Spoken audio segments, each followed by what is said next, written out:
Assalamualaikum warahmatullahi wabarakatuh.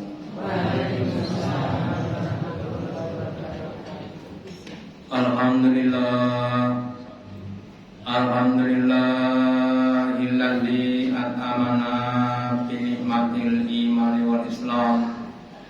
Asyhadu an la ilaha illallah wahdahu la syarikalah wa asyhadu anna Muhammadan abduhu wa rasuluhu la nabiyya wa la rasula ba'da. Allahumma shalli ala Muhammad wa ala ali Muhammad kama shallaita ala ali Ibrahim innaka Hamidum Majid. Wa barik ala Muhammad wa ala ali Muhammad kama barakta ala ali Ibrahim innaka Hamidum Majid.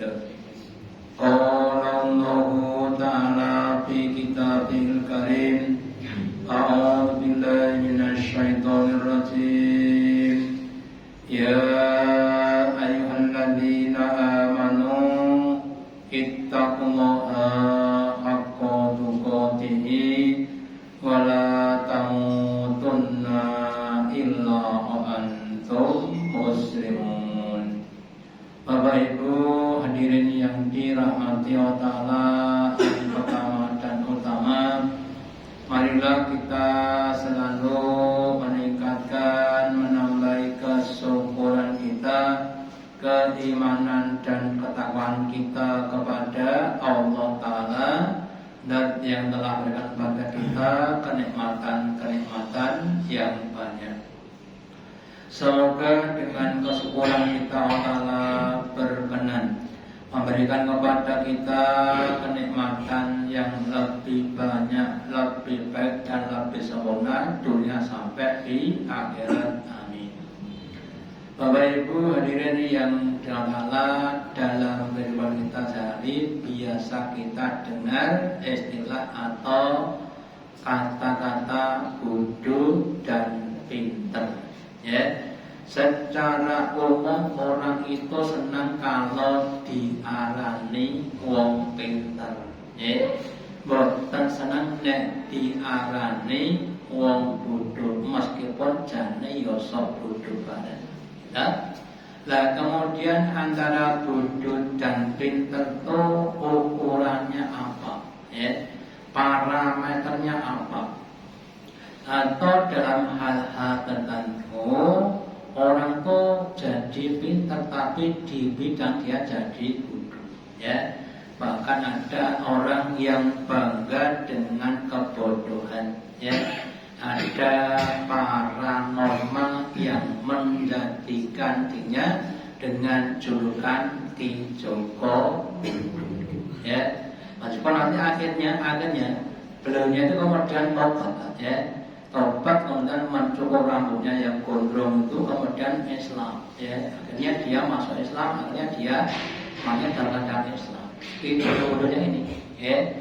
Nah, makanya nanti seandainya dalam bidang tertentu kita bodoh, harusnya kita kemudian belajar biar apa? Biar jadi pintar. Jadi kita harus hijrah, pindah dari kebodohan kepada kepandaian atau kepintaran.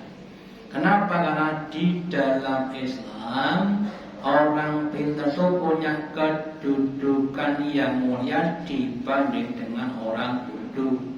Nah, kalau kita tidak mau untuk hijrah, dia akan jadi orang-orang yang bodoh. Makanya pentingnya kita kemudian hijrah, pindah dari bodoh kepada yang pintar. Kemudian pengertian bodoh dan pintar, ya. Pintar adalah mengetahui, pandai, memiliki ilmu. Orang yang pintar mampu mencerna, memahami apapun dengan sempurna, sehingga memiliki pengetahuan yang sangat luas.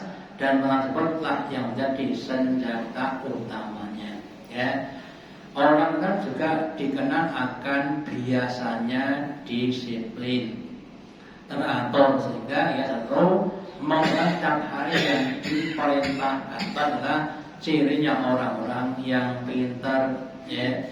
Sedangkan orang bodoh adalah keadaan dan situasi yang saatnya kurangnya pengetahuan terhadap suatu yang bersifat subjektif. Jadi bisa jadi orang itu sekali pintar di dalam satu hal, kemudian bodoh di tempat yang lainnya. Ya, terus ada pertanyaan yang dijawab dalam hati masing-masing. Kamu termasuk saya boleh, termasuk bodoh apa pintar, pintar apa bodoh, jawabannya di dalam hati bukan di dalam lisan. Ya. Nek ngaku bodoh gitu, HP tinggal ngaku pintar. Ya. Ngaku bodoh neng pintar, kalian ngaku pintar neng bodoh apa ini Pak? Ngaku bodoh neng pintar, kalian ngaku pintar neng bodoh.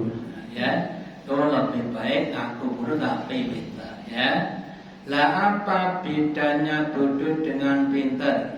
Dalam sebuah hadis Nabi bersabda, Al-Kaisu mandanan nafsahu, orang yang pintar, orang yang cerdas itu adalah mandanan nafsahu.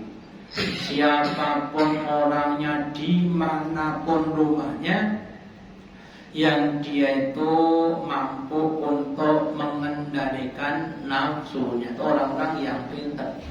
Wa amila lima badal mati, dan beramal di dunia untuk akhirat atau untuk kehidupan setelah mati, itu namanya orang-orang yang pintar. Wal ajizu, dan orang-orang yang lemah, orang-orang yang bodoh. Man atba'an nafsahu hawaha, orang yang dia mengikutkan dirinya itu pada hawa nafsunya. Nafsunya ngalor, ya dia ikut ngalor. Tsumma tamanna ala Allah, kemudian dia berangan-angan kepada untuk masuk ke dalam surga. Bapak Ibu yang berkata, dalam setiap orang itu ada namanya nafsu. Yang pernah saya sampaikan, nafsu itu seperti api. Kalau nggak ada itu nggak akan bisa berbuat suatu perbuatan. Tetapi kalau apinya terlalu besar, ya akan kebakaran. Ya. Ibu-ibu masak soto orang nganggo geni, kapan matang itu? Orang bakal matang, gitu. Nek genine kegedean, ya orang bakal matang, kobong sih. Nah, maka kemudian dalam Islam nafsu itu tidak boleh dihilangkan dan tidak boleh untuk diperturutkan, tapi harus dikendalikan supaya api itu bisa berguna, maka perlu dikendalikan, jangan terlalu wajib. Dan kan bukan nafsu kita harus dikendalikan dengan apa? Dengan agama. Maka orang-orang yang dia mampu untuk menundukkan atau menolak, itulah orang-orang yang pintar. Ya. Terus Nabi bersabda di hadis yang lainnya, la yu'minu ahadukum hatta taba'a majitubi. Kalian itu tidak akan bisa menjadi orang beriman yang sempurna sampai hawa nafsunya ditundukkan untuk mengikuti apa yang diajarkan Rasul. Contoh, bab nafsu marah. Pernah marah apa tadi Bapak Ibu? Berat, aduh. Lah, Nabi memberikan suatu arahan ketika kita marah. Yang pertama, kalau ketika marah kita dalam keadaan berdiri, Nabi sabdakan untuk duduk. Kalau duduk masih marah, kamu berwudu. Kenapa? Karena marah itu dari setan, setan itu dari api dan akan padam kalau kena air. Ya, kalau ketika marah untuk duduk dan kemudian berwudu. Atau yang lainnya Bapak Ibu, ketika kita marah berusaha untuk istighfar atau yang lainnya. Ya. Nah, ketika kita marah kemudian kita masih tidak mengendalikan, namanya kita sedang dikuasai oleh hawa nafsu. Ya, tetapi kalau kita mampu untuk mengendalikan marah, itu orang-orang yang dapat dengan nafsunya. Bahkan Bapak Ibu, Allah Ta'ala mengapresiasi dengan ada yang tinggi bagi siapapun yang mampu dan mau menelan kemarahannya ketika dia seharusnya mampu untuk menelan kemarahannya. Makanya kita berusaha untuk mengendalikan nafsu kita. Nafsu yang kedua adalah nafsu makan. Kalau pas seandainya baik ada jamuan makan, makanannya pepak dan enak-enak toyo gratisisan, kemudian pun glegeken niku terus napa terus, eman-eman niku jenenge memperturutkan hawa nafsu. Allah sudah berfirman, wa kulu wasrabu ma fil ardi wa la tusrifu. Makanlah kamu, minumlah kamu, tapi jangan berlebih-lebihan. Kalau sudah glegeken berarti kudu nempon rampung ning eman orang saben dina enek gratisan. Terus dilanjutkan. Itu contoh yang kedua. Contoh yang ketiga, namanya ngapunten, nafsu seksual juga begitu. Ya, setiap orang laki-laki itu secara normal diberi rasa cinta kepada lawan jenisnya. Zulzinanya fokus hati menanisa itu sudah normal, cuma perlu dikendalikan dan diatur supaya bisa menimbulkan kemaslahatan. Enten pemain bola, dua anak ngantek 5-6 ini lagi bojo. Gitu. Saya kan pakai lagi bojo ini nggak anak 5-6 gitu. Semuanya dalam status pacarnya ngantek dua anak. Ini kok jenenge pemain bal malah ini buatan orang Islam ya. Nah, maka kemudian kalau pada ini mari kita berusaha berlatih untuk mengendalikan nafsu kita. Itu yang pertama. Yang kedua, orang yang pintar itu orang yang wawasannya sampai menembus dunia sehingga sampai di akhirat. Ya, dia percaya dengan adanya kehidupan setelah kematian sehingga apapun yang diamalkan di dunia ini bukan untuk dunia tapi untuk akhirat sana, ya. Dan Nabi bersabda, ad-dunyahu mazra'atul akhirah. Dunia itu mazra'ah, tempat untuk menanam tanaman yang berupa amal-amal yang akan dituai dipanen besok di akhirat. Sehingga orang yang cerdas itu akan menanam berbagai macam tanaman-tanaman yang baik supaya besok di akhirat sana bisa mendapatkan panenan yang baik. Ya, sehingga Bapak kami berusaha untuk selalu diikhlaskan, mencari balasan bukan di tetapi di akhirat. Sedikit untuk kita berikan suatu contoh. Orang yang beli sapi itu otomatis mendapatkan tali untuk giring sapi. Tapi kalau membeli tali boten mesti entuk sapi.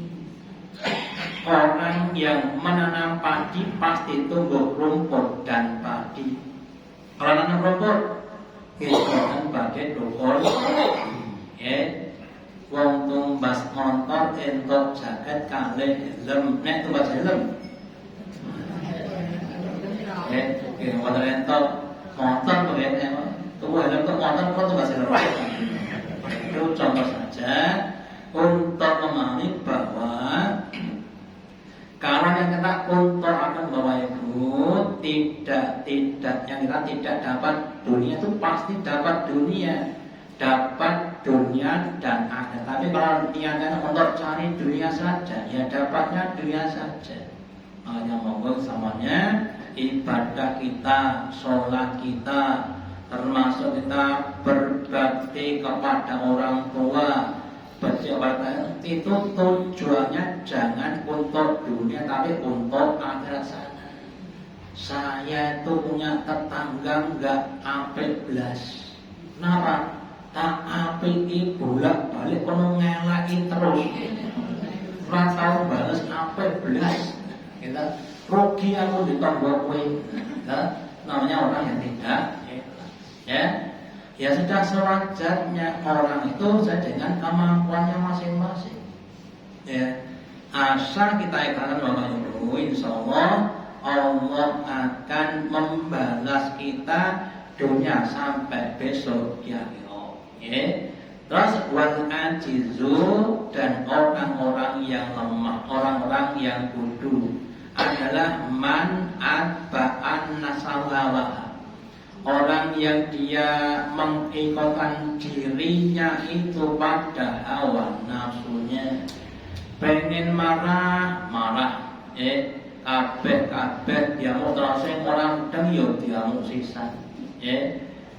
Nah, marahnya dari rumah sampai di perusahaan dicatat di bawah naungan dan orang-orang yang memperlukan hawa nafsunya. Nah, tadi nafsu makan boleh selama masih doyan, kemudian dimakan terus. Ada anak di bawah itu masalah bobotnya sekitar 180. Kalau makan mianya itu 3 mangkok, belum.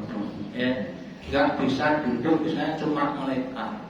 Tapi sekarang sudah jadi baik karena dibina oleh seseorang, kemudian dia jadi agak kecil, kemudian jadi sehat. Termasuk kalau panjenengan tahu namanya Mama Dewi Uges ngatos Uges. Sing ben bobotnya 150 kilo. Sekarang jadi langsing hidupnya di Australia sana.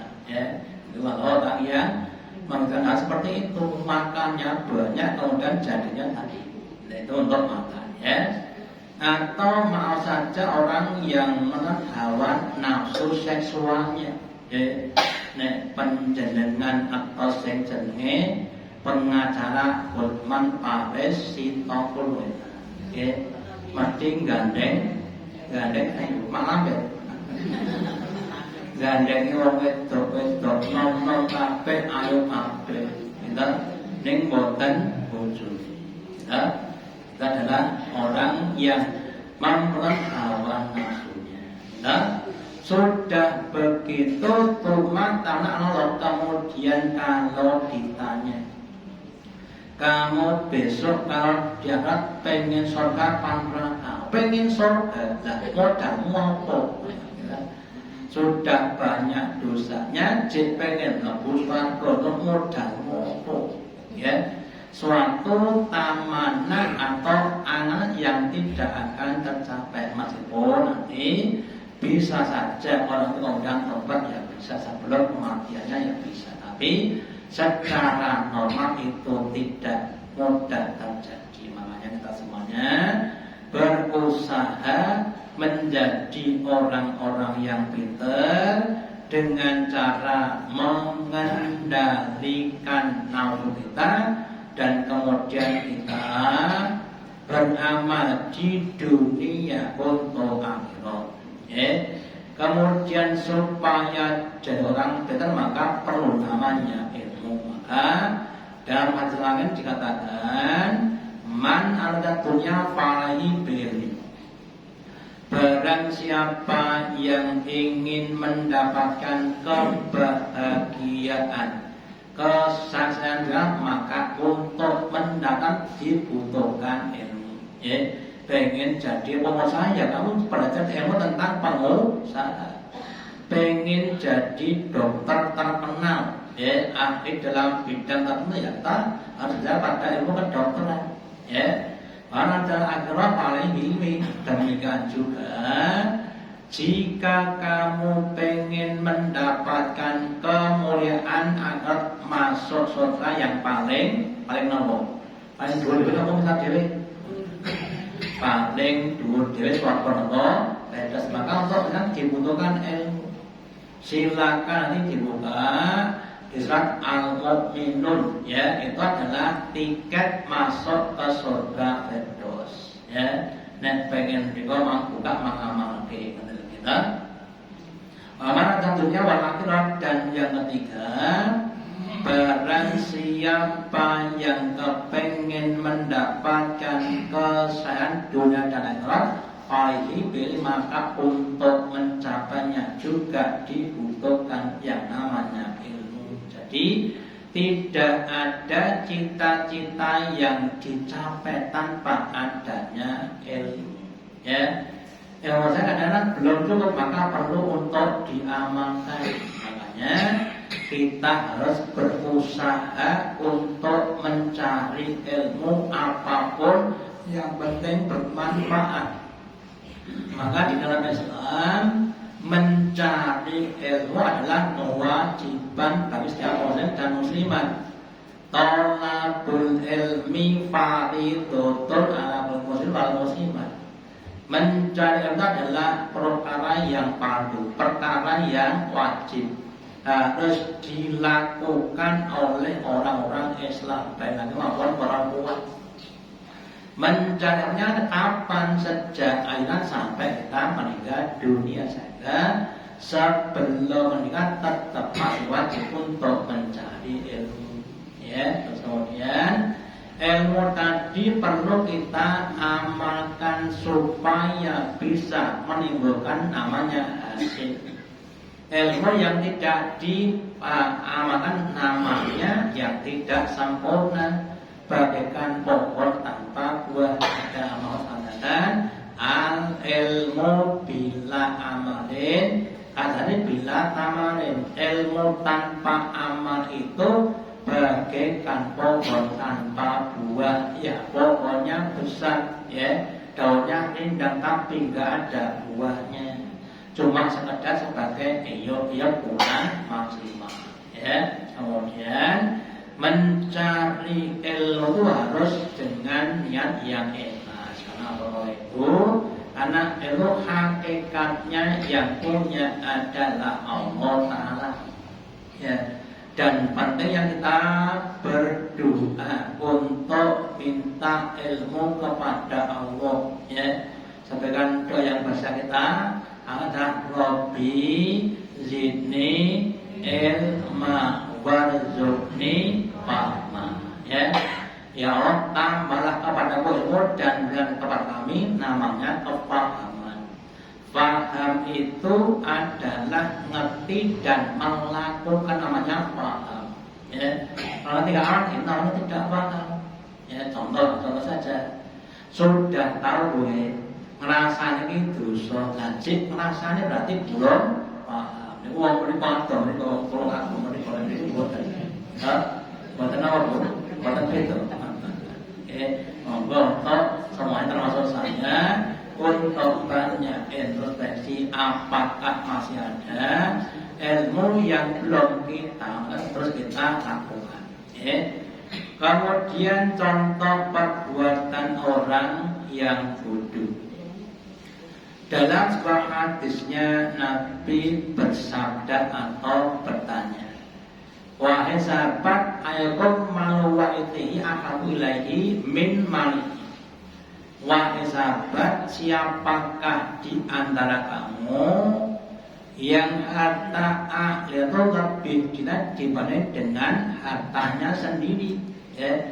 Apakah ada orang yang dia lebih cinta kepada harta ahli warisnya dibanding dengan hartanya sendiri. Terus sahabat berkata, "Qalu ya Rasulullah, mamina ahadun illa amaluhu ahulaihi." Wahai Nabi, setiap kita itu pasti lebih kepada dibanding dengan harta ahli warisnya. Terus Nabi bersabda, fa innahu maqaddama, maka semuanya hartamu itu adalah yang telah engkau infakkan. Bahwa itu ma'akad, dan harta adalah apa yang kau alihkan. Contoh ada orang punya uang 1 juta. Kira-kira yang diinfakkan berapa? Kira-kira kita dulu 2.000. 1 jutanya mau 2.000. Ya, jadi sing 2.000 itu dienggo awake dhewe, yang 900 untuk ahli warisnya. Niku bodho napa pinter? Sing dienggo awake dhewe mung 2.000. Ajeng mlebu swarga kedok nggih, 2.000. Untuk yang lainnya 998. Ya, pun ngapunten ya bodoh ini terlalu banyak gitu, ya. Minimal itu 2,5%. Ya. Ada sahabat 3, Abu Bakar, Umar, Utsman. Ketika diperintah untuk infak, Abu Bakar membawa seluruh hartanya. Wahai Nabi, ini hartaku semuanya aku infakkan. Diterima. Terus ditanya, wahai Abu Bakar, ma tata'li ahnika.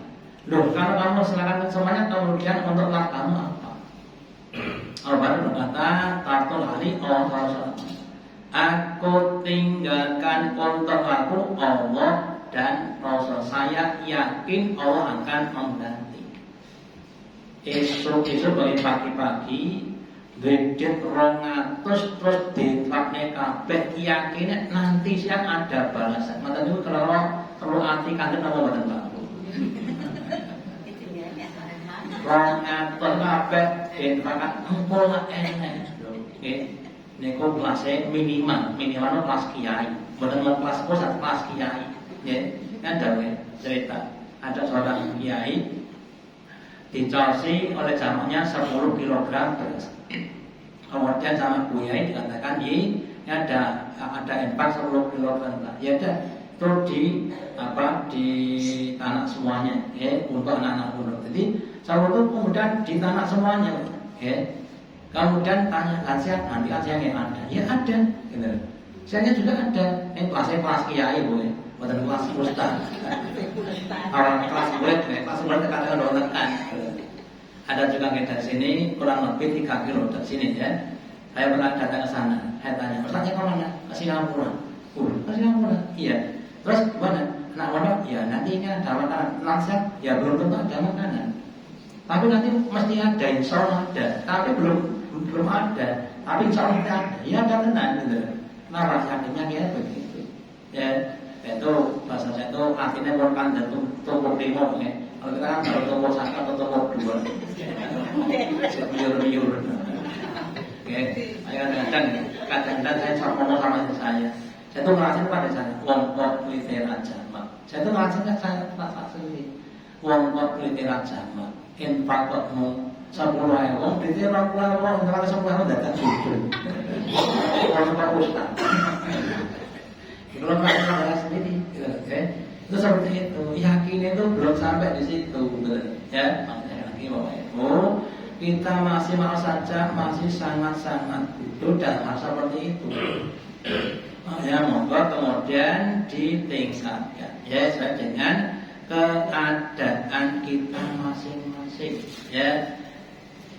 Ketika kita dengar ceritanya Maryam binti Imran, ya, orang yang sangat tinggi, banyak ibadahnya sampai diberi rezeki, berupa buah-buah segar yang tidak pada musimnya, langsung masuk ke kamarnya tanpa ada perantara. Sampai selasa biar sampai heran, terus bertanya, ya Maryam anna laki hada, yang ini dari mana? Dijawab wa min intillah, itu dari Allah sana. Contoh mawon, enten kiai punya dompet, ibunya bilang, minta belanja, dompet kono enek piro, ini kan 200 pen kabeh. Kemudian kemudian itu paginya, sorenya minta uang yo, dompetnya bukan enek piro, 300 yo pen kabeh. Mungkin orang itu nggak menyangka, lah kalau di situ orang itu ya min kado latasi, ya dari arah yang tidak disangka-sangka. Kalau kelasnya Maryam itu langsung datang masuk ke kelas kita, ya lewat orang lain. Kita belum bukan Maryam, oke? Kita ya Pak, paling lewat orang lain ya. Dok, Waalaikumsalam. Apa Mbak? Ini enten darah, berarti kan lewat orang lain, ya. Atau orang lain datang ya. Saja itu kadang-kadang segala macam begitu. Dapat rezeki min haitsu la yahtasib. Datang ke masjid niatnya sholat zuhur berjamaah, ketemu sama teman lamanya jagongan, itu kemudian ditambahin titip 500, alhamdulillah. Min haitsu la yahtasib. Oke, ini kau mencontoh bah, mudah-mudahan nyontoh ya, alhamdulillah. Oke, sekarang perlu mulai pertamanya ini kita membangun kepercayaan kepada Allah dengan ibadah-ibadah. Yang ibadahnya selalu ditingkatkan. Allah berkata dalam hadis kursinya bahwa ya ibadi tafarraq li ibadati. Wahai hambaku, tuntaskan, maksimalkan ibadahmu kepadaku. Tahu kabeh nanti akan kemudian hatimu dengan kekayaan merasa tidak urus. Maksudku, pada awal tutup pintu kebatilan kami. Tapi kalau kita tidak memaksimalkan ibadah, terus akan diberi rasa kurang dan kurang. Meskipun punya harta 1 triliun masih kurang ya. Alhamdulillah untuk banyak ibadah supaya tadi mudahkan lagi untuk kita. Terus dikatakan Adam Allah, anak Adam itu berkata, Mali artinya hartaku, itu harta saya. Lapangan bola itu milik saya. Kali pusat ya bonaku.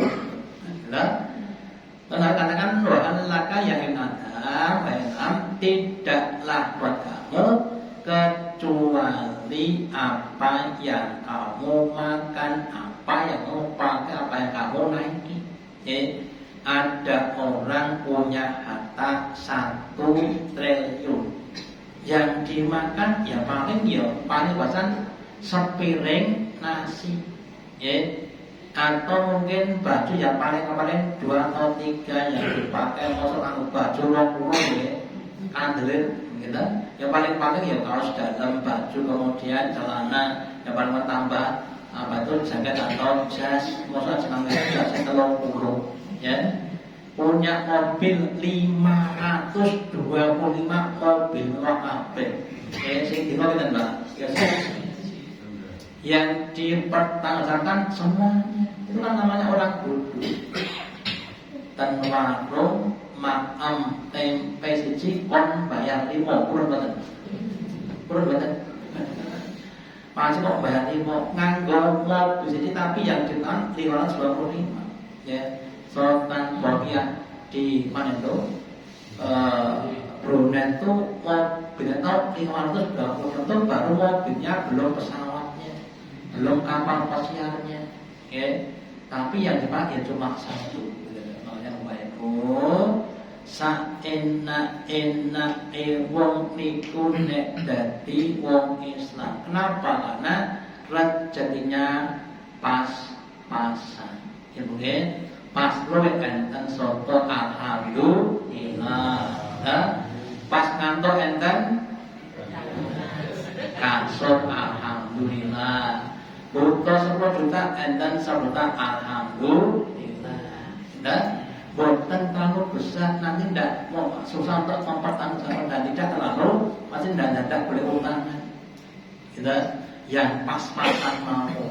Ya makanya kita berusaha untuk semakin banyak berdoa, semakin banyak ibadah, semoga kita diberi kepandaian dan semoga sehingga kita bisa menjadi hamba Allah yang lebih dekat kepada Allah.